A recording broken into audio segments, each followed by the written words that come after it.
എൻ്റെ പ്രിയപ്പെട്ടവരെ, ആധ്യാത്മിക അനുഭവശാസ്ത്രത്തിലെ അനേകം കാലാവസ്ഥകളുണ്ട്. നമ്മുടെ ഭൂമിയിലുള്ള കാലാവസ്ഥകളില്ലേ, മഞ്ഞ്, മഴ, പ്രളയം, വേനൽ, ചൂട്, എരിച്ചിൽ, പുകച്ചിൽ, ഇതുപോലെയുള്ള കാലാവസ്ഥകൾ ആധ്യാത്മികമായ അനുഭവ മേഖലയിലുമുണ്ട്. ഇതിനെ എങ്ങനെയാണ് നമ്മൾ മാസ്റ്റർ ചെയ്യണത്? ഈ ഒരു കാലഘട്ടത്തിലൂടെ പോയാൽ എങ്ങനെയാണ് ഇതിനെ നമ്മൾ കൈകാര്യം ചെയ്യുന്നത്? ചില സമയത്ത് നമുക്ക് വിശ്വാസം പൂർണ്ണമായിട്ടും പോവുകയും ദൈവത്തെ അനുഭവിക്കാൻ പറ്റാതിരിക്കുകയും ദൈവം ഉണ്ടോ എന്ന് പോലും നമുക്ക് സംശയം തോന്നുന്ന സമയമുണ്ടാകും. എത്ര വിശ്വാസികളായാലും ഈ ഒരു കാലാവസ്ഥയിലൂടെ കടന്നു പോകാതെ വിശ്വാസത്തിൽ തുടരാൻ പറ്റത്തില്ല. ദൈവം ഉണ്ടോ? ഇതൊക്കെ ചുമ്മാ പറയണതാണോ? അതൊരു റാഷണലിസ്റ്റുകളുടെ നിഗമനമാണ് ശരി? നമ്മൾക്ക് ഒരു അനുഭവം കിട്ടാത്തിടത്തോളം കാലം നിങ്ങളുടെ ഫെയ്ത്ത് ടെസ്റ്റഡ് അല്ല. ഇപ്പം നമ്മളൊരു എന്തെങ്കിലും സാധനങ്ങൾ, കമ്പനിയിൽ നിന്ന് ഇറക്കുന്ന സാധനങ്ങൾ, ഇലക്ട്രോണിക്സ് ആയാലും, അപ്പോൾ നമ്മളത് വാങ്ങിക്കുമ്പോൾ ഒഫീഷ്യലായിട്ട് അതിൽ ഓതറൈസ്ഡ് ആയിട്ടുള്ള കമ്പനിയാണെങ്കിൽ ടെസ്റ്റഡ് എന്ന് എഴുതിയിട്ടുണ്ടാവും. ബൾബായാലും ശരി, ടോർച്ചായാലും ശരി, അല്ലെങ്കിൽ വേറെ എന്തെങ്കിലും നമ്മൾ ഉപയോഗിക്കുന്ന ചാർജറ ടെസ്റ്റഡ് എന്ന് വെച്ച് കഴിഞ്ഞാൽ കമ്പനിയുടെ ഡിപ്പാർട്ട്മെൻറ്റ് ടെസ്റ്റ് ചെയ്തിട്ടുണ്ട്, അതുകൊണ്ട് ഇത് സത്യമാണ്, നിങ്ങൾക്ക് ഉപയോഗിച്ചാൽ മതി, റെഡി ടു യൂസ്. ടെസ്റ്റഡ് എന്ന് വെച്ചാൽ റെഡി ടു യൂസ്, വേറെ പ്രശ്നങ്ങളൊന്നും ഇല്ലെന്നാണ്. നിങ്ങൾക്കൊരു ദൈവാനുഭവം ഇല്ലെങ്കിൽ നിങ്ങൾ ടെസ്റ്റഡ് അല്ല. ഫെയ്ത്ത് ടെസ്റ്റഡ് ഫെയ്ത്ത് ആകുമ്പോൾ നമുക്ക് എന്താ പറയണത്, റിലേ ചെയ്യാൻ പറ്റും. പണ്ട് ഇപ്പോഴൊക്കെ പാലം പണിയെ കണ്ടിട്ടില്ലേ? ഇപ്പോഴൊക്കെ 1000 ടൺ വെയിറ്റുള്ള വണ്ടി കയറിപ്പോകാൻ വേണ്ടി മാത്രം സിമൻറ്റും കമ്പിയും അതിൻ്റെ കേജും അതിൻ്റെ സിമൻറ്റും അതിൻ്റെ കുഴയും ഒക്കെ അതിൻ്റെ ഒരു കിലോനാ മറ്റേ എടുത്ത് കമ്പ്യൂട്ടറിൽ വെച്ച് കൊടുത്തു കഴിഞ്ഞാൽ കമ്പ്യൂട്ടർ ഉടനെ കാണിക്കും ഇത് ഓക്കെയാണ് എന്ന് പറയുന്നത്. പണ്ടങ്ങനെ നമുക്കില്ലായിരുന്നു, അതുകൊണ്ടാണ് പാലങ്ങളൊക്കെ ഒടിഞ്ഞു വീഴുന്നത്. ഇപ്പോഴെല്ലാം ടെസ്റ്റഡാണ്. കമ്പി കയറ്റി അതിൻ്റെ കോൺക്രീറ്റിൻ്റെ ഒരു കഷ്ണം എടുത്തിട്ട് അവർ ടെസ്റ്റ് ചെയ്ത് നോക്കുമ്പോൾ കമ്പ്യൂട്ടർ കാണിക്കും എത്ര കൊല്ലം വരെ ഈ പാലം നിൽക്കും, എന്തുമാത്രം ടൺ ഭാരങ്ങൾ കയറ്റി ഇറക്കാൻ പറ്റുമെന്നുള്ളതെല്ലാം പാലം പണിയുന്ന മുമ്പ് തന്നെ നമുക്ക് അതിൻ്റെ കുഴയുണ്ടെങ്കിൽ ടെസ്റ്റ് ചെയ്ത് പറയാൻ പറ്റും. പണ്ട് ടെസ്റ്റ് ചെയ്യാൻ പറ്റത്തില്ല. രാജാക്കന്മാരുടെ കാലത്ത് പണിത പാലങ്ങൾ ഇപ്പോഴും നിലനിൽക്കുന്നുണ്ട്. അതെങ്ങനെ ടെസ്റ്റ് ചെയ്തിരിക്കണത്? രാജാക്കന്മാരെല്ലാം ആനകളെ കൊണ്ടാണ് ജീവിക്കണത്. ഇപ്പോൾ തന്നെ ഒരു സ്ഥലം നടത്തിയെടുക്കണത് പിടി നടത്തിയെന്ന് പറയാം. അവർ പിടി നടത്തി വെച്ചാൽ പിടി ആനയെ കൊണ്ട് നടത്തിയാണ് ആന നമ്മളത് നമ്മുടെ ഉടമസ്ഥയിലേക്ക് ആക്കി തീർക്കുന്നത്. ഇപ്പം കരം അടക്കാൻ പറ്റുന്ന രീതിയിലാക്കി അതിനെ പിടി നടത്തിയെന്നാണ് പറയണത്. ഇതുപോലെ തന്നെ പാലത്തിൻ്റെ കാലവും പാലം ആനയെ കയറ്റിയിറക്കും, ഒരാനയെ കയറ്റിയിറക്കും അതിലൂടെ, എന്നിട്ട് മാത്രമേ പിന്നെ രാജാവ് നടക്കത്തുള്ളൂ. ഇപ്പോൾ എഞ്ചിനീയർമാർ അപ്പുറത്തും ഇപ്പുറത്തും ശ്വാസം അടക്കി നിൽക്കും. പാലം പണിത ആൾക്കാർ ആന കയറുമ്പോൾ എങ്ങാനും പാലം ഇടിഞ്ഞെങ്കിൽ അപ്പം തന്നെ, വേറെ വിചാരണമൊന്നുമില്ല, എഞ്ചിനീയറിൻ്റെ തല അപ്പം തന്നെ പോകും. ഈ ജനാധിപത്യ കാലമല്ലല്ലോ. പക്ഷേ ആന കയറി ഇറങ്ങിക്കഴിയുമ്പോൾ എഞ്ചിനീയറിനൊരു ശ്വാസം വരും. ടെസ്റ്റഡാണ്. അപ്പോൾ ബില്ല് പാസ്സാകും, കാശ് കിട്ടും, സമ്മാനം കിട്ടും, അങ്ങനെ കുറേ നടപടിയുണ്ട് ടെസ്റ്റഡായ. ഇതുപോലെ നമ്മുടെ ജീവിത പ്രശ്നങ്ങളാകുന്ന ആനകൾ കയറി നിരങ്ങാതെ നമ്മുടെ വിശ്വാസം ടെസ്റ്റ് ചെയ്തതായിട്ട് ദൈവം കണക്കാക്കത്തില്ല. So that is why so many ക്ലേശം, ഒത്തിരി പ്രയാസങ്ങളുള്ളത് കൊണ്ട്. അതുകൊണ്ടാണ് നമ്മുടെ ജീവിതത്തിൽ പ്രശ്നങ്ങൾ ഉണ്ടാകുന്നതിൻ്റെ കാരണം നമ്മളെ ടെസ്റ്റ് ചെയ്യാൻ വേണ്ടിയാണ്. ഇത് റിലേറ്റ് ചെയ്യാൻ പറ്റുമോ, ഇനി ദൈവത്തിന് ഇനി ദൈവികമായ പദ്ധതികളുമായിട്ട് മുന്നോട്ട് പോകാൻ നിത്യത വരെ ഈ ആത്മാവിനെ ടെസ്റ്റ് ചെയ്യാൻ പറ്റുമോ. നമ്മുടെ ഒരു ഹ്യൂമൻ സോളെന്ന് പറയും, ഞങ്ങൾക്ക് പഠിക്കുമ്പോൾ ഹ്യൂമൻ സോളിൻ്റെ ഒരു പ്രത്യേകത, ഇത് ദൈവത്തിൻ്റെ മഹത്വത്തിൻ്റെ ഡിഗ്രീസ് ഓഫ് പെർഫെക്ഷൻസിലേക്ക്, ദൈവമഹത്വത്തിൻ്റെ വ്യത്യസ്തങ്ങളായ തലങ്ങളിലേക്ക്, ഉയർന്ന തലങ്ങളിലേക്ക് കൃപയെ ആർജിക്കുന്ന അനുസരിച്ച് ഇതിൻ്റെ ആനന്ദം വർദ്ധിച്ചുകൊണ്ടിരിക്കും. അപ്പോൾ നിത്യാനന്ദം നമ്മൾ പൊതുവെ പറഞ്ഞാൽ ഓരോ മനുഷ്യന്മാർ അനുഭവിക്കുന്നത് അവർക്ക് ആർജിച്ച കൃപയ്ക്ക് ആനുപാതികമായിട്ടായിരിക്കും. അപ്പോൾ ഭൂമിയിൽ നമ്മുടെ ജീവിതത്തെ സംബന്ധിച്ചിടത്തോളം എന്തുമാത്രം കൃപ നമുക്ക് ആർജിക്കാൻ പറ്റും, അത്രയും ടെസ്റ്റുകളിലൂടെ നമ്മൾ കടന്നു പോകും. ആ ടെസ്റ്റ് പലപ്പോഴും ചില ആൾക്കാർ ടെസ്റ്റ് ഒത്തിരിയേറെ പ്രലോഭിതരാണെങ്കിൽ ടെസ്റ്റിൽ വീടും പോകും. പ്രലോഭിതരെന്ന് പറയുമ്പോൾ ജഡിക വാസന കൂടുതലുള്ള ആൾക്കാരില്ലേ, ലോകത്ത് തന്നെ ലോകത്തിൻ്റെ ആഗ്രഹങ്ങൾ ഒത്തിരിയുള്ള ആൾക്കാരില്ലേ, അവർ ഒന്നും മുതലാകാത്ത ആൾക്കാർ. അവർ ഓരോരോ സാധനവും മറ്റുള്ളവർക്ക് എന്തെങ്കിലും ഉണ്ടെങ്കിൽ അവരെ നോക്കിയിട്ട് അവരെന്താ ചെയ്യണത് അനുസരിച്ചിട്ട് അവർ മാറി മാറി, ഇപ്പോൾ അവർ ഗ്രാനൈറ്റ് മാറ്റിയിട്ട് മാർബിൾസാ വല്ലതൊക്കെ ഇടുകയാണെങ്കിൽ ഉടനെ അവരാദ്യം ഇത് ചെയ്തിരുന്നത് ഈ ടൈൽസ് പൊളിച്ചാണ് അവർ മാർബിൾ ഇട്ടത്. അപ്പോൾ അപ്പുറത്തെ വീട്ടുകാർ മാർബിൾ പൊളിച്ച് ഗ്രാനൈറ്റ് ഇട്ട്, അപ്പോൾ അത് ഇപ്പോൾ ഇവർ ഗ്രാനൈറ്റ് പൊളിക്കാൻ തുടങ്ങി. ഇങ്ങനെ പൊളിച്ചും പണിതും അവർക്കൊന്നും മുതലാകത്തില്ല. അതാണ് ലോകത്തിൻ്റെ ആൾക്കാരെന്ന് പറയണത്. ഓരോരോ ആൾക്കാർ സമൂഹത്തിൽ നിലവാരം ഉണ്ടാക്കാൻ വേണ്ടി ഓരോരോ അഭ്യാസം കാണിക്കും. ഒന്നാം സ്ഥാനത്ത് സമൂഹത്തിൽ അംഗീകാരം കിട്ടാൻ വേണ്ടി പണം കൊണ്ടുള്ള കളികളാണ്. അപ്പോൾ ഈ അംഗീകാരം കിട്ടാൻ വേണ്ടി നിലവിലിരിക്കുന്ന ഓരോ എന്ന് വെച്ച് കഴിഞ്ഞാൽ മറ്റേ ആളെപ്പോലെ അല്ല ഞാൻ ഇത്തിരി കേമനാണ്, അത്രേ ഉള്ളൂ. അതാണ് ലോകത്തിൻ്റെ ആൾക്കാരെന്ന് പറയുന്നത്.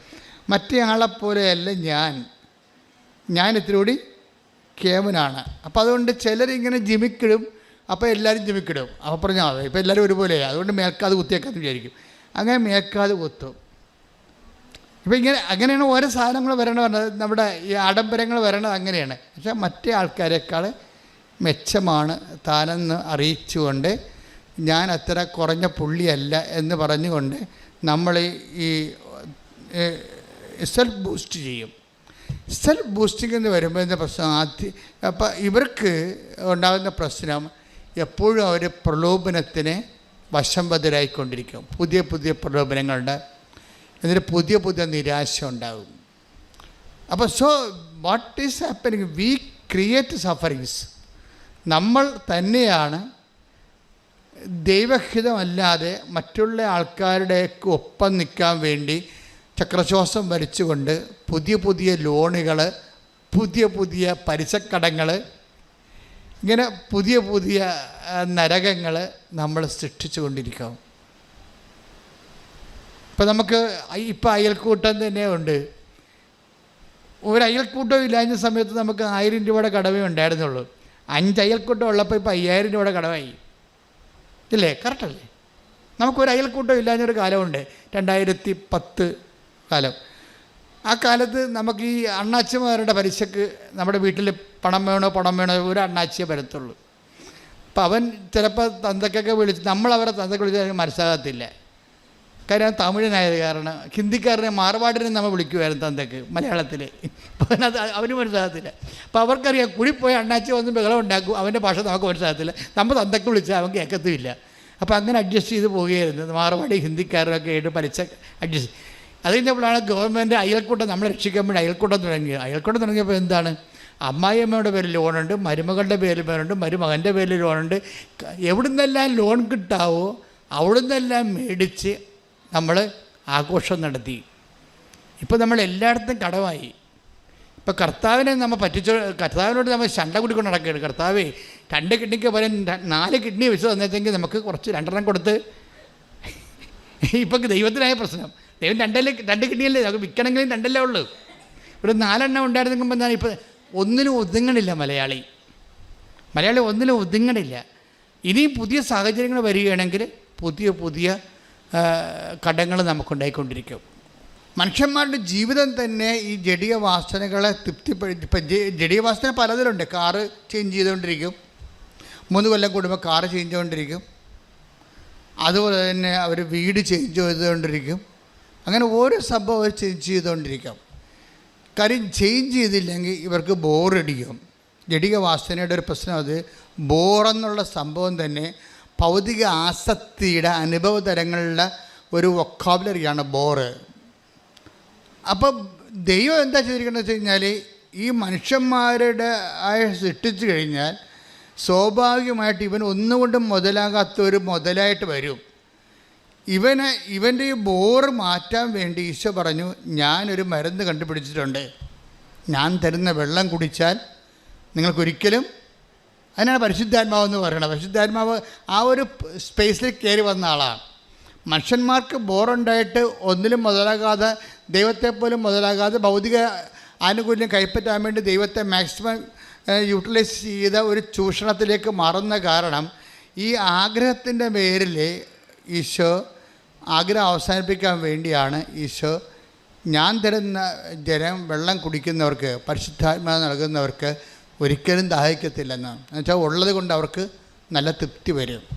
പൗലോസ് അപ്പോസ്തലൻ പറയും, ഉള്ളത് കൊണ്ടൊക്കെ തൃപ്തിപ്പെടുന്നവർക്ക് മാത്രമേ take the bed of God. 1 തിമോത്തിയോസ് 6:6 ഉള്ളത് കൊണ്ട് തൃപ്തിപ്പെടുന്നവന്, എന്നിട്ട് പറഞ്ഞേ, ഉള്ളത് കൊണ്ട് തൃപ്തിപ്പെടുന്നവന് ദൈവഭക്തി വലിയൊരു നേട്ടമാണ്. അപ്പോൾ ദൈവഭക്തി കൊണ്ട് നേട്ടം ആർക്കാണ്? ഉള്ളത് കൊണ്ട് തൃപ്തിപ്പെടുന്നവനെ. ഉള്ളത് കൊണ്ട് തൃപ്തിപ്പെടാത്ത ആൾക്കാർക്ക് ദൈവഭക്തി കോട്ടമാണ്. അതാണ് വിഷയം വരുന്നത്.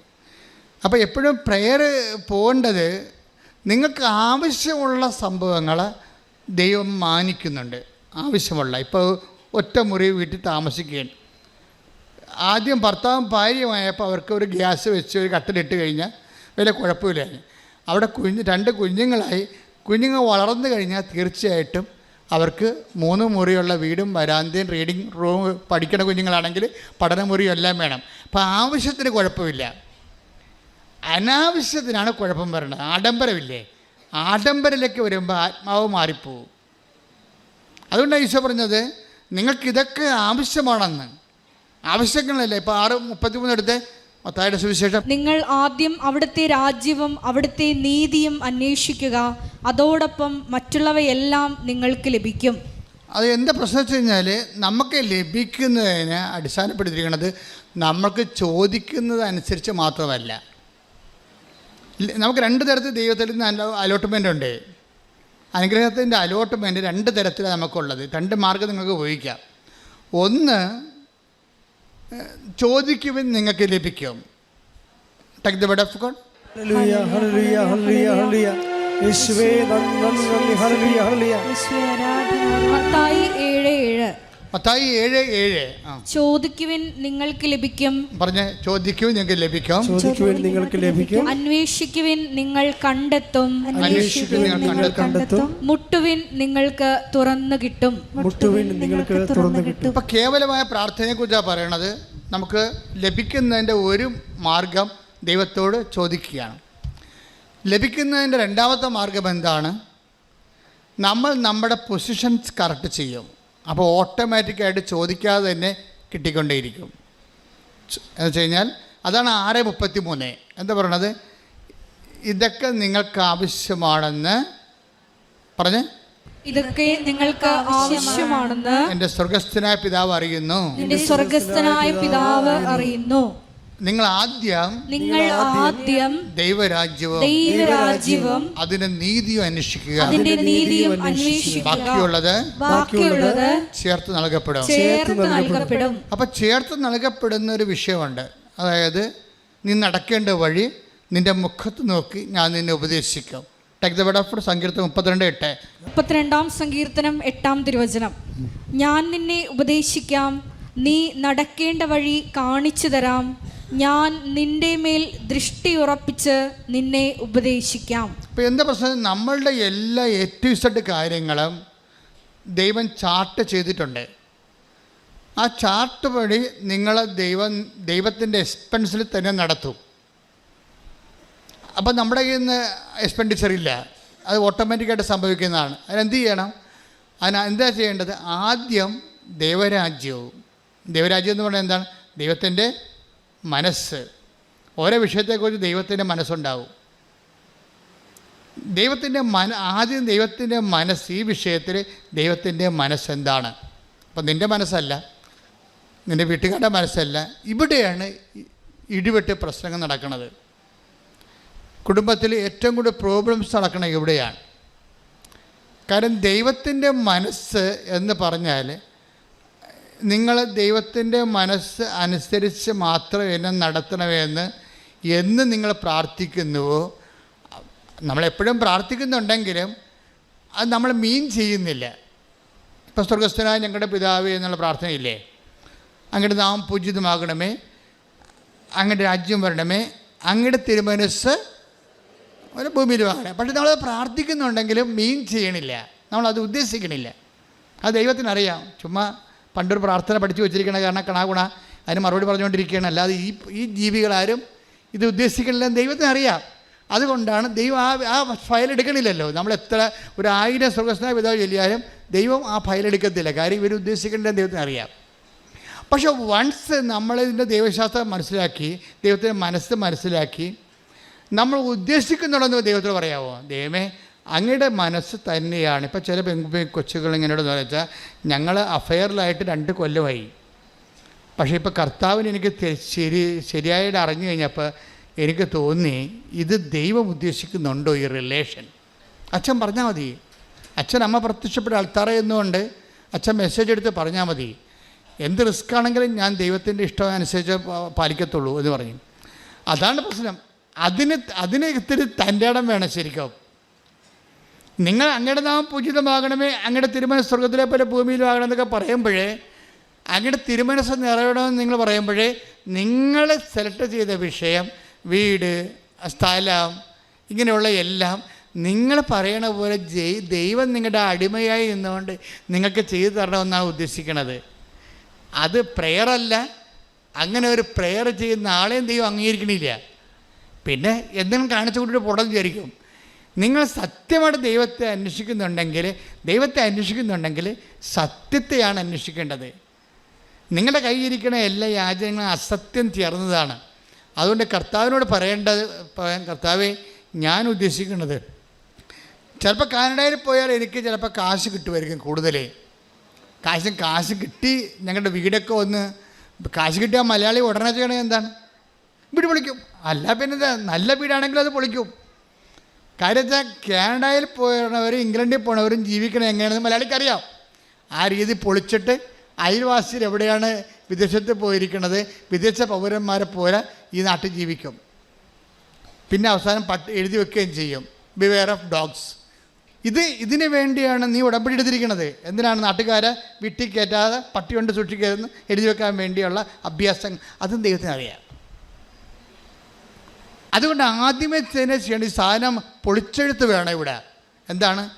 കർത്താവേ, എന്താണെന്നല്ല, എനിക്ക് മര്യാദക്ക് നിൻ്റെ മകനാണ് ഞാൻ എലിക്കുഞ്ഞുമല്ല, ആട്ടിക്കുഞ്ഞുമല്ല, ആനക്കുഞ്ഞുമല്ല. എലിയാണെങ്കിൽ ഞാൻ മാളത്തിൽ താമസിച്ചാൽ മതിയായിരുന്നു, അല്ലേ? ആടാണെങ്കിൽ ഞാൻ ആലയിൽ താമസിച്ചാൽ മതിയായിരുന്നു, ആനയാണെങ്കിൽ ഞാൻ കൊട്ടിൽ താമസിച്ചാൽ മതിയായിരുന്നു. പക്ഷെ ഞാൻ മനുഷ്യനാണ്, നിൻ്റെ മകനാണ്, നിൻ്റെ മകളാണ്. ആ ഒരു മാന്യത ഞാൻ ജീവിക്കണം.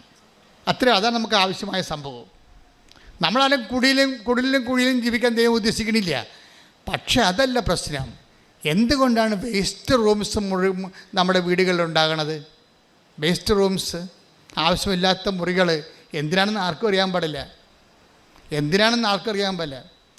മുകളിലൊക്കെ സർവത്ര മുറികളാണ്. എന്തിനാണ്? ആ വീട്ടിൽ ആളുമില്ല, അവിടെ മക്കളൊക്കെ വിദേശത്ത് വേറെ വീട് വെച്ച് താമസിക്കുകയാണ്, കോടികളുടെ വീട്ടിൽ. അവർ വല്ലപ്പം കൂടെ വരത്തുള്ളൂ, ഇനി വരുവാന്ന് പോലും അറിയാൻ പാടില്ല. അപ്പോൾ അങ്ങനെയൊക്കെയുള്ള സമയത്ത് എവിടെയൊക്കെ ചെറിയ പെശക സംഭവിക്കുന്നുണ്ട്.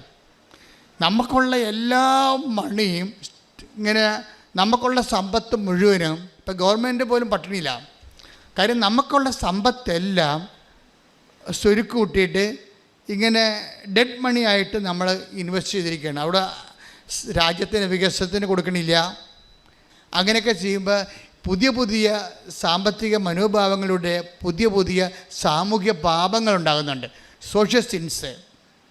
അതായത് ആർക്കും, അപ്പം അതിൻ്റെ അകത്ത് ഒരു അംശം ഉണ്ടെന്ന് കുറച്ച് ആൾക്കാർക്ക് പണി കിട്ടുന്നല്ലാതെ ദേശീയമായ നമ്മൾ ദേശത്തോടും നാടിനോടൊക്കെ ചെയ്യുന്ന രീതിയിലുള്ള ഈ നമ്മളുടെ ആളായ്മ വർദ്ധിക്കാൻ വേണ്ടി നമ്മൾ ഡെഡാക്കി കളയുന്ന ദേശത്തിൻ്റെ നാഷണൽ വേസ്റ്റ്, ദേശീയമായിട്ടുള്ള വേസ്റ്റുകൾ, ഇതെല്ലാം ഒരു പാപത്തിൻ്റെ ലെവലിലാണ് ബൈബിൾ കാണുന്നത്. അത് ദേശീയ നഷ്ടം മാത്രമല്ല, സ്വകരാജ്യത്തിൻ്റെ നഷ്ടങ്ങളായിട്ട് വരുന്നത്.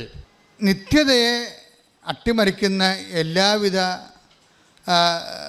ആഗ്രഹങ്ങളെയും നമ്മൾ ദൈവതിരുസന്നിധി വിചാരണ ചെയ്യപ്പെടേണ്ടതാണ്. ഞാൻ പറഞ്ഞു വരുന്നത് എന്താണെന്നറിയാവോ? നിങ്ങളെ സംബന്ധിച്ചിടത്തോളം ഈ ഭൂമിയിലുള്ള ഇപ്പോൾ വരുന്ന മനുഷ്യന്മാരുടെ ഒരു പ്രശ്നം, എല്ലാവരും ഇങ്ങനെ രാജ്യം വിട്ട് പോയിക്കൊണ്ടിരിക്കുകയാണ്. ഈ രാജ്യം വിട്ട് പോയിക്കൊണ്ടിരിക്കുന്നവർ അവിടെയും സമ്മർദ്ദത്തിലാണ്, ഇവിടെയും സമ്മർദ്ദത്തിലാണ്. അപ്പോൾ അസൂയയുടെ പുതിയ രൂപങ്ങൾ നാട്ടിലുണ്ടായിക്കൊണ്ടിരിപ്പുണ്ട്. അസൂയയുടെ, അപ്പോൾ ആരെങ്കിലുമൊക്കെ ഇങ്ങനെ പച്ച പിടിച്ച് വരുമ്പോൾ നമുക്ക് സ്വാഭാവിക അയൽവാസിക്ക് ഉണ്ടാകുന്ന, അയാൾ ഉടമ്പടി എടുത്താണെങ്കിലും അസൂയക്ക് പഞ്ഞമൊന്നുമില്ലല്ലോ. അതേ സംഭവം അസൂയയുടെ പുതിയ രൂപങ്ങൾ വരുന്നുണ്ട്. ഇത് ആധ്യാത്മികതയെ ശരിക്കും ബാധിക്കുന്നുണ്ട്. ഞങ്ങളിലേക്ക് പ്രാർത്ഥനയൊക്കെ കാട്ടുതീയിൽ നമ്മൾ വെഞ്ചരിപ്പ് വെള്ളം ഒഴിക്കണ പോലുള്ള അവസ്ഥയാണ് ഇപ്പോൾ. എന്താ കാര്യം? ജനങ്ങളെ ഗ്രീഡിനെസ് വർദ്ധിക്കുന്നു, ജലസ്യ വർദ്ധിക്കുന്നു. അതുവെച്ച് ദൈവത്തിന് ജനങ്ങളെ സഹായിക്കാൻ പറ്റാത്ത രീതിയിൽ ജനങ്ങൾ മറ്റൊരു രീതിയിലേക്ക് മാറിക്കൊണ്ടിരിക്കുന്നു. ഇങ്ങനെ വരുമ്പോൾ ഉണ്ടാകുന്ന പ്രശ്നം വെച്ച് കഴിഞ്ഞാൽ നിങ്ങൾ ആന്തരിക സമാധാനം നഷ്ടപ്പെടും. അതുകൊണ്ടാണ് ഈശോ പറഞ്ഞത്, ഉള്ളത് കൊണ്ട് തൃപ്തിപ്പെടുന്ന ആൾക്കാർക്ക്, എന്ന് വെച്ചാൽ നിങ്ങൾക്കൊരു മിനിമം. ഇപ്പോൾ ശാന്തകുമാരി എന്ന് പറഞ്ഞൊരു മോള് സാക്ഷ്യം പറഞ്ഞു, കടത്തുരുത്തി നിന്ന് 600 മംഗല. ശാന്തകുമാരിയുടെ ഉടമ്പടി പെട്ടെന്ന് കത്തിയത് കത്തിയെന്ന് വെച്ചാൽ ശാന്തകുമാരി അനാവശ്യമായിട്ടൊന്നും ചോദിച്ചിട്ടില്ല. അതാണ് വിഷയം. ശാന്തകുമാരി ഈ പെട്ടെന്ന് കത്തണ ഉടമ്പടിയിലെ ഉള്ള പ്രത്യേകത എന്ന് വെച്ചാൽ അതിനകത്ത് അനാവശ്യ കാര്യങ്ങൾ ഉൾപ്പെടുത്താതിരുന്നാൽ, ആഡംബര കാര്യങ്ങൾ ഉൾപ്പെടുത്താതിരുന്നാൽ ഉടമ്പടി പെട്ടെന്ന് കത്തും. കാര്യം എന്താണ്? ഉടമ്പടി വർക്ക് ചെയ്യണത് AI മെത്തേഡിലാണ്. ആർട്ടിഫിഷ്യൽ ഇൻ്റലിജൻസ് ആദ്യം കണ്ടുപിടിച്ചത് എനിക്ക് തോന്നുന്നത് ഇതിൻ്റെ അകത്താണെന്ന് തോന്നുന്നത്. അതായത് ഈ മത്തായിയുടെ 6:33. കാര്യം നിങ്ങൾ ആദ്യം ദൈവരാജ്യത്തെയും അതിന് നീതിയെയും കുറിച്ച് അന്വേഷിച്ച് കഴിഞ്ഞാൽ ബാക്കിയുള്ളതെല്ലാം ഓട്ടോമാറ്റിക്കായിട്ടാണ് സംഭവം വർക്ക് ചെയ്യണത്. അതിനുവേണ്ടി പ്രത്യേകം വർക്ക് ചെയ്യേണ്ട കാര്യമില്ല. It is programmed. നിങ്ങൾ വീട് വേണം, കാറ് വേണം, മക്കളെ ഇംഗ്ലീഷ് മീഡിയം പഠിപ്പിക്കണമെന്ന് പ്രത്യേകം ഇനം തിരിച്ച് ദൈവത്തോട് പറയേണ്ട ആവശ്യമില്ല. എന്താണ്? ആദ്യം നിങ്ങൾ ദൈവരാജ്യത്തെയും അതിൻ്റെ നീതിയെയും കുറിച്ച് അന്വേഷിച്ചിട്ടുണ്ട്, ലൈഫൊന്ന് പ്രോഗ്രാം ചെയ്താൽ മതി. അപ്പോൾ ആർട്ടിഫിഷ്യൽ ഇൻ്റലിജൻസിൻ്റെ പ്രവർത്തനം പോലെ ഓട്ടോമാറ്റിക്കായിട്ട് നിങ്ങളുടെ ആവശ്യങ്ങൾ ദൈവം ആവശ്യമുള്ള സ്ഥലത്ത് കൊണ്ടുപോവുകയും നിറവേറ്റുകയും ചെയ്യും. അതാണ് ഈശോ പറഞ്ഞത്, നിങ്ങൾ ആദ്യം ദൈവരാജ്യത്തെക്കുറിച്ച് അന്വേഷിക്കണം, ബാക്കിയുള്ളത് ഓട്ടോമാറ്റിക്കാണെന്ന്. ശ്രുതിക്കട്ടെ. ഹല്ലേലൂയ. ഹല്ലേലൂയ, ഹല്ലേലൂയ, ഹല്ലേലൂയ, ഹല്ലേലൂയ. യേശുവേ നന്ദി. ഹല്ലേലൂയ, ഹല്ലേലൂയ, ഹല്ലേലൂയ. ആരാധന, ഹല്ലേലൂയ, ഹല്ലേലൂയ.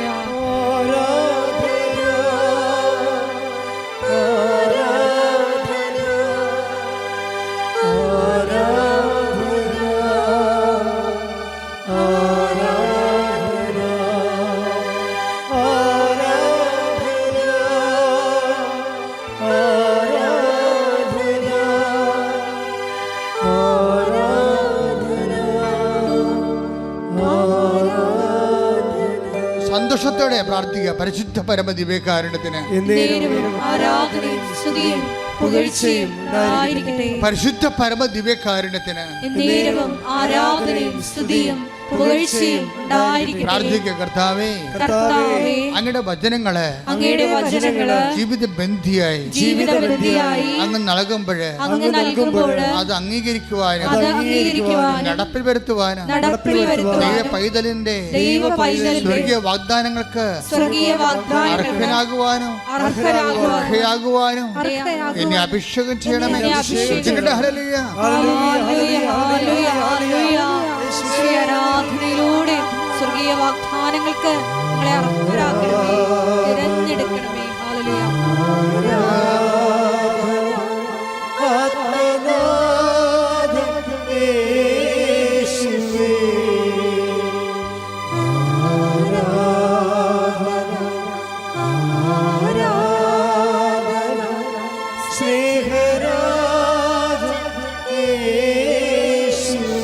പരിശുദ്ധ പരമദിവ്യകാരുണ്യത്തിന് ആരാധനയും സ്തുതിയും പുകഴ്ചയും ഉണ്ടായിരിക്കട്ടെ. എൻ്റെ പ്രിയപ്പെട്ട ശാന്തകുമാരിയുടെ പ്രശ്നം എന്താണെന്നറിയാവോ? ശാന്തകുമാരിക്ക് പല പ്രശ്നങ്ങളാണ്. ഈ ക്ലേശങ്ങൾ കൊണ്ട് കുറേ ക്ലേശങ്ങളാണ്. ഒന്ന്, ഇവർ കടത്തുരുത്തി 600 മംഗലം ഉൾനാട്ടിലുള്ള ആളാണ്. അവരുടെ സ്ഥലത്ത് വെള്ളമില്ല. അതാണ് ഒരു പ്രശ്നം. സ്ഥലമല്ല, ഒരു അറിയാമല്ല, ഫെബ്രുവരി ആകുമ്പോൾ വെള്ളം വറ്റി പോകും. ആ വീട്ടിലോട്ട് വഴിയില്ല. രണ്ടാമത്തെ പ്രശ്നം, വെള്ളം വല്ലയിടത്തും പോയി കോരാന്ന് വെച്ച് കഴിഞ്ഞാൽ വഴിയില്ല. വെള്ളം വിലക്ക് വാങ്ങിക്കാമെന്ന് പറഞ്ഞാൽ വണ്ടി അവിടെ വന്ന് നിൽക്കത്തില്ല. വല്ലയിടത്തും വണ്ടി വന്ന് നമ്മൾ ചുമന്നുകൊണ്ട് വരണം വെള്ളം. ശാന്തകുമാരി ഒറ്റക്ക, മക്കളുണ്ട്, കല്യാണം കഴിച്ച് വിട്ടിട്ടുണ്ട്. അതുങ്ങളൊന്നും ഈ വീട്ടിൽ തിരിച്ചു വരത്തില്ല. അമ്മയോട് ഭയങ്കര ഇഷ്ടമൊക്കെയാണ്, പക്ഷെ അവരാരും വരത്തില്ല വീട്ടിലോട്ട്. മൂന്നാമത്തെ പ്രശ്നമാണ്. എന്താ വരാത്ത കാര്യം? മക്കൾ വരാത്ത 2 കാര്യങ്ങളാണ്, 3 കാര്യങ്ങൾ. അപ്പം നേരിച്ച് മരിച്ചു പോകാൻ തോന്നുന്നു. അമ്മ മാത്രമേ ഉള്ളൂ. എന്നിട്ട് പോലും ആ അമ്മയെ തിരക്കി. അമ്മയോട് മക്കൾക്ക് ഇഷ്ടമാണെങ്കിൽ പെമ്മക്കളാണെങ്കിലും വരാൻ പറ്റണില്ല അവർക്ക്. അവർ പറഞ്ഞ അമ്മ ഈ വീട്ടിൽ വരുമ്പോൾ എന്തോ നെഗറ്റീവ് എനർജിയാണ്. 4ാമത്തെ പ്രശ്നം. പിള്ളേരിപ്പോൾ പഠിച്ചപ്പോഴേ നെഗറ്റീവും പോസിറ്റീവൊക്കെ അറിയാമല്ലോ അവർക്ക്. അപ്പോൾ ഇവർ പറയണത് ഇപ്പോൾ നെഗറ്റീവ് എനർജിയാണെന്നാണ് പറയണത്. ഇതിൻ്റെ അകത്ത് ഇപ്പോൾ വെള്ളമില്ല, വഴിയില്ല, വീട്ടിൽ വരാൻ പറ്റണില്ല, നെഗറ്റീവ് എനർജിയാണ്. ഇതൊന്നുമല്ല, എവിടെ നോക്കിയാലും മൂർഖം പാമ്പ്. 4ാമത്തെ പ്രശ്നം. അപ്പോൾ ശാന്തകുമാരൻ മടുത്തു ജീവിതം. ഇവിടുത്തെ ആരും ഇത് 5ാമത്തെ പ്രശ്നം എന്താ അറിയാമോ? വിറ്റ് ചുട്ട് പോകാമെന്ന് വിചാരിച്ചാൽ ആരും എടുക്കാനും ഇല്ല. 6ാമത്തെ പ്രശ്നങ്ങൾ ഒരു ഒറ്റ വ്യക്തി ഒരു കുടുംബത്തിൽ ആരും സഹായമില്ലാതെ അനുഭവിക്കുന്ന 6 പ്രശ്നങ്ങളാണ്. അപ്പോൾ ഇവൾ ഉരുകിത്തീർന്ന് എന്തും ജീവിക്കണം. അവസാനം ശാന്തകുമാരി പറയണേ, ആദ്യമൊക്കെ മുറുകപാമ്പൊക്കെ വരുമ്പോഴേ എപ്പോഴും വരും പാമ്പ്, പല സ്ഥലത്തും പാമ്പാണ്. അപ്പോൾ ഞങ്ങൾക്ക് പേടിയായി. അവസാനം ഞാൻ നാട്ടുകാരെ വിളിച്ച് തല്ലിക്കൊല്ലാൻ തുടങ്ങിയെന്ന്. പാമ്പ് വന്നതെന്ന് പറയുമ്പോൾ ഞാൻ കിടന്ന് ആൾക്കാർ വന്ന് തല്ലിക്കൊല്ലും. അവസാനം ആൾക്കാർ പറയും തല്ലിക്കൊന്ന് ആൾക്കാരെ മടുത്ത്. ഇവിടെ കാറ് കേൾക്കുമ്പോൾ തന്നെ ആൾക്കാർ നാട്ടിൽ നിന്ന് ഓടിക്കുകയും അവർ മടുത്ത് പിന്നെയും പാമ്പ് വന്നുകൊണ്ടിരിക്കുകയും. അപ്പോൾ അവർ പറയണം ഞാൻ തന്നെ അവസാനം ധൈര്യം അവലംബിച്ച് എനിക്ക് ജീവിക്കണ്ടേ, ഞാൻ തന്നെ തല്ലിക്കൊല്ലാൻ തുടങ്ങിയെന്നു. എന്നിട്ട് പാമ്പ് തീരണില്ല. ഞാൻ അങ്ങനെ ഇരിക്കേണ്ട സമയത്താണ് പറഞ്ഞത്, മാതാവിനെ കണ്ടായി എല്ലാം തീരുമെന്ന് പറഞ്ഞു. അപ്പം ഞാൻ അവിടെ നിന്ന് ഉടമ്പടി പുതുക്കാൻ പോകുന്ന ആൾക്കാരുടെയൊക്കെ കൂടെ കയറിപ്പോന്നു വെച്ച് കഴിഞ്ഞാൽ അവർ ഇറങ്ങിയപ്പോൾ തന്നെ അവിടെ മനസ്സിൽ അമ്മയെ കാണണമെന്ന്, ഉടമ്പടി എടുക്കണമെന്ന് അവർ തീരുമാനിച്ചപ്പോൾ തന്നെ അവർക്ക് അത് മനസ്സിലായി എന്തോ അമ്മ ചെയ്യാൻ പോകുന്നുണ്ടെന്ന്. അതങ്ങനെയാണ് ഇവിടെ എന്താ ആ രീതി. അതാണ്, നിങ്ങൾ സത്യസന്ധരാണെങ്കിൽ തീരുമാനം എടുക്കുമ്പോൾ തന്നെ അടയാളങ്ങൾ തുടങ്ങും. നമുക്ക് ആന്തരികമായ ബോധ്യം കിട്ടും. നിങ്ങൾ സത്യസന്ധരല്ലെങ്കിൽ ഉടമ്പടി 3 പ്രാവശ്യം പുതുക്കിയാലും അമ്മ അനങ്ങത്തില്ല. കാര്യം സത്യസന്ധത അല്ലെന്ന് അറിയാം. അത് ഭയങ്കര സീരിയസ് വിഷയമാണ്. നിങ്ങൾ സത്യസന്ധരാണ്. നീ ഈ വിഷയം ഇപ്പം നിങ്ങൾ പറയാം ഉടമ്പടി നാത്തൂനും ആൻറ്റിയും കുഞ്ഞമ്മയൊക്കെ എടുത്തില്ലേ, എന്നാൽ പോയി നോക്കിയൊക്കെ ആലപ്പുഴ. ഇനിയിപ്പോൾ നമ്മളായിട്ട് പോകാഞ്ഞിട്ട് ആരെങ്കിലും കിട്ടാതിരിക്കണ്ടല്ലോ എന്ന് പറഞ്ഞിട്ട് അങ്ങനെ സത്യസന്ധരല്ലാത്ത ആൾക്കാർ ഉടമ്പടി എടുക്കുന്നുണ്ട്. എന്ന് കഴിഞ്ഞാൽ ഇനിയിപ്പോൾ ഉടമ്പടി എടുത്തില്ലെന്ന് പറഞ്ഞുകൊണ്ട് അനുഗ്രഹം കുറഞ്ഞു പോകണമെന്ന് പറഞ്ഞാൽ എന്നെ വട്ടിയും കൊട്ടയും എടുത്തുകൊണ്ട് ഉടമ്പടി എടുക്കാൻ വരും. സത്യസന്ധരല്ല, പുതുക്കിയാലും രക്ഷപ്പെടത്തില്ല. നിങ്ങൾ ആ ഉടമ്പടിയുടെ കറക്റ്റ് കാര്യങ്ങൾ സത്യസന്ധമായിട്ട് ഒന്നാമത്തെ ആ ഉടമ്പടി എഴുതിയിരിക്കണതെല്ലാം നിങ്ങളുടെ അത്യാവശ്യ കാര്യങ്ങളായിരിക്കണം. അല്ല ആഡംബരം എഴുതിയാൽ വർക്കൗട്ട് ചെയ്തില്ല ഈ സംഭവം. ആഡംബരം എഴുതിപ്പോയാൽ ഇത് ആൾ കളിക്കാൻ വേണ്ടിയാണെന്നും അഹങ്കാരത്തിൻ്റെ വിത്താണ് ഈ വന്നിരിക്കണമെന്നും ഇത് ദൈവത്തിന് പ്രയോജനപ്പെടുത്തില്ലെന്നും അവർക്ക് അഭ്യാസം കാണിക്കാൻ വേണ്ടിയില്ല. അഭ്യാസ വിശ്വാസിയാണെന്ന് ദൈവത്തിന് അറിയാവുന്ന കാരണം ദൈവം അടുക്കത്തില്ല. ദൈവം സത്യത്തിൻ്റെ ദൈവമായത് കാരണം അടുക്കത്തില്ല. ആദ്യം തന്നെ നിങ്ങൾ ചെയ്യേണ്ടത് നിയോഗങ്ങൾ എഴുതുമ്പോൾ അതിൻ്റെ അത്യാവശ്യവും ആവശ്യവും ഒക്കെയാണ്. ആഡംബരങ്ങളുണ്ടോ എന്ന് നോക്കണം. അത് നോക്കണം. ആഡംബരങ്ങളുണ്ടെങ്കിൽ എഴുതാതിരിക്കണം എപ്പോഴും നല്ലത്. ആഡംബരങ്ങളുടെ കാര്യങ്ങൾ എഴുതാതിരിക്കണം നല്ലത്. ശതകുമാരി എന്ന് പറയുമ്പോൾ മനസ്സിൽ ചെന്നിട്ട് ആദ്യം പറഞ്ഞാൽ എന്താ അറിയാമോ?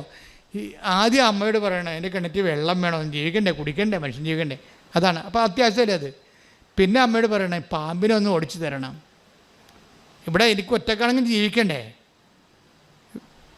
പിന്നെ ഒരു വഴി, ഇങ്ങനെ കുറച്ച് കാര്യങ്ങളാണ് ഇവർ പറയണത്. വലിയ അത്യാവശ്യ കാര്യങ്ങളാണ്. അപ്പോൾ അവർ ഇറങ്ങിയപ്പോൾ തന്നെ അമ്മ അപ്പം തന്നെ ഫയലിൽ ഒപ്പിട്ട സംഭവം. അവർക്ക് ബോധമുണ്ടായി, അവർക്കിതിനെക്കുറിച്ച് നല്ല ആത്മവിശ്വാസം ഉണ്ടായി. അവരെന്താണെന്ന് വെച്ചാൽ അവർ വണ്ടിയിൽ നിന്ന് ഇറങ്ങിയപ്പോൾ തന്നെ വണ്ടിയെ ചെരുപ്പ് വണ്ടിയെ തന്നെ ഇട്ട്. അപ്പോൾ ശാന്തകുമാരി അത് വേറെ ആളാണ് ശരിക്കും പറഞ്ഞു വെച്ചാൽ. അവർ വണ്ടിയെ തന്നെ ചെരുപ്പ് വെച്ചു. എന്താ, ഞാൻ പോണത് എവിടെയാണെന്ന് അവർക്ക് നല്ല ബോധമുണ്ട്. അവർക്ക് ഞാൻ ഏത് സംഗീതത്തിലേക്കാണ്, ഏത് സാങ്ച്വറിയിലേക്കാണ് പോകുന്നതെന്നുള്ളതിന് അവർക്ക് ബോധമുണ്ട്. ചെരുപ്പ് വണ്ടിയെ വെച്ചപ്പോൾ തന്നെ ഡ്രൈവറിന് പെശകാണെന്ന് മനസ്സിലായി. ഡ്രൈവർ അവിടെ നിന്നും പറഞ്ഞ് ഉടമ്പടി പുതുക്കുന്നുള്ള വണ്ടിയാണിത്, പുതുക്കാനുള്ള ഇന്ന് പുതുക്ക് മാത്രമേ നമ്മൾ ചെയ്യത്തുള്ളൂ, നിങ്ങൾ പുതുക്കിട്ട് പെട്ടെന്ന് പോരുക, ഉടമ്പടി എടുക്കാൻ പറ്റത്തില്ലെന്ന് പറഞ്ഞു. ആ ശാന്തകുമാരി ചെരുപ്പ് വെച്ചുകൊണ്ട് ഡ്രൈവർ കണ്ട് മനസ്സിലാക്കിയിട്ട് ഇന്ന് ഇവിടുന്ന് പോരാൻ പറ്റുകയില്ല, എങ്ങനെ 5 മണിക്കൂർ കഴിയുമല്ലോ, അന്ന് പുതുക്കുകയാണെങ്കിൽ 2 മണിക്കൂർ കൊണ്ട് പോരാൻ പറ്റുമോ. പുതുക്കുന്നവരുടെ വണ്ടിയായിരുന്നു അത്. അതിന്മേലാണ് ഈ പുടവ് എടുക്കുന്ന ആൾ കയറിയിരിക്കുന്നത്. ചെരുപ്പകത്ത് വെച്ചപ്പോൾ തന്നെ ശാന്തകുമാരി കിടത്ത് തന്നെ മനസ്സിലായി. അപ്പോൾ ഡ്രൈവർ സ്വരത്തിൽ പറഞ്ഞു ഇന്ന് എടുക്കൽ നടക്കത്തില്ല, പുതുക്കൽ നടക്കത്തുള്ളൂ. അപ്പോൾ ശാന്തകുമാരി പോയി ചെരുപ്പ് തിരിച്ചെടുത്തുകൊണ്ട് പോകുന്നു. എന്താ കാര്യം? നിങ്ങൾ പോയിക്കോ, ഞാൻ അമ്മയുടെ അടുത്ത് ഉടമ്പടി ചെയ്യാൻ വന്നതാണ്, ഒറ്റക്കാണെങ്കിലും ഞാൻ ചെയ്തിട്ട് വന്നോളാം എന്ന് പറഞ്ഞു. അപ്പം അതിൻ്റെ നിലപാട് മാറിയില്ലേ, ഒന്നായില്ലേ. ഒറ്റക്കാണെച്ചാൽ അവർക്ക് അറിയത്തില്ല വഴിയൊന്നും. 700 രൂപയാണ് അവിടെ നിന്ന് ഇവിടം വരെ ഡ്രൈവർ വാങ്ങിക്കുന്നത്. ആ പൈസ പോയാലും തിരിച്ച് രാത്രിയായാലും ഉടമ്പടി എടുത്തിട്ട് പോകാം എന്ന് പറഞ്ഞു. അപ്പം തന്നെ സത്യത്തിൻ്റെ ഒരു കണിക അവിടെ ഉണ്ട്. ചില ആൾക്കാർ ആദ്യമേ തന്നെ വന്ന് ഓഫീസിൽ ചോദിക്കും എത്ര സമയമാകും. അപ്പോൾ ഓഫീസിൽ നിന്ന് പറയും 4 മണിക്കൂർ ആകത്തുള്ളൂ, 5 മണിക്കൂർ ആകുമെന്ന് പറയും. കാര്യം ചോദിക്കുന്നവരോട് 1 മണിക്കൂർ കൂട്ടിയേ പറയത്തുള്ളൂ. എന്താ കാര്യം? ഈ പണ്ടാര ഇവിടുന്ന് പോയി കിട്ടണം, അതുകൊണ്ടാണ്. വേറെ പ്രശ്നമൊന്നുമില്ല. സമയം ചോദിക്കുമ്പോഴത്തേനും മനസ്സിലാക്കും ഉടമ്പടി എടുക്കാൻ വന്നതല്ല, പുള്ളി വേറെ എന്തോ അഭ്യാസത്തിന് വന്ന വഴിക്ക് ഇതിനകത്ത് കയറി നോക്കിയതാണ്. അപ്പം 4 മണിക്കൂർ ആകത്തുള്ളെങ്കിലും ഓഫീസിൽ നിന്ന് പറയും 5 മണിക്കൂർ ആകുമെന്ന് പറയും. വണ്ടി വിട്ടേക്കാൻ അതിൻ്റെ അർത്ഥം, അളിയാൻ വണ്ടി വിട്ടേക്കാൻ എൻ്റെ അർത്ഥം, വേറെ സംഭവമൊന്നുമില്ല, വണ്ടി വിട്ടേ പോയിക്കൊള്ളാം, ഇവിടെ നിൽക്കേണ്ട ആവശ്യമില്ല. ഇത് സത്യസന്ധമായിട്ട് ദൈവത്തെ അന്വേഷിക്കുന്നവർ, അതിനുവേണ്ടി അർപ്പണ മനോഭാവത്തോടുകൂടി ദൈവത്തെ കണ്ടെത്താൻ വേണ്ടി ശ്രമിക്കുന്നവർക്ക് വേണ്ടിയുള്ള ഇടമാണ്, കാഴ്ചക്കാർക്കും സന്ദർശകർക്കും വേണ്ടിയുള്ള സ്ഥലമല്ല എന്നുള്ളതാണ്. ശ്രദ്ധിക്കട്ടെ. ഹല്ലേലൂയ.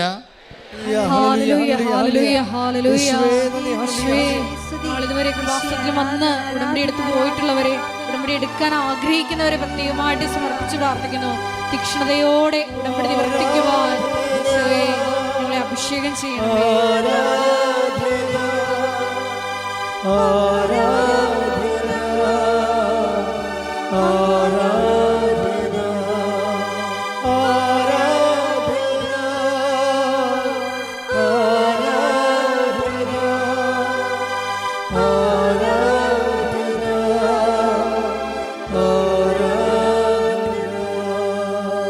പരിശുദ്ധ പരമ ദിവ്യകാരുണ്യത്തിന് എന്നേരവും ആരാധനയും സ്തുതിയും പുകഴ്ചയും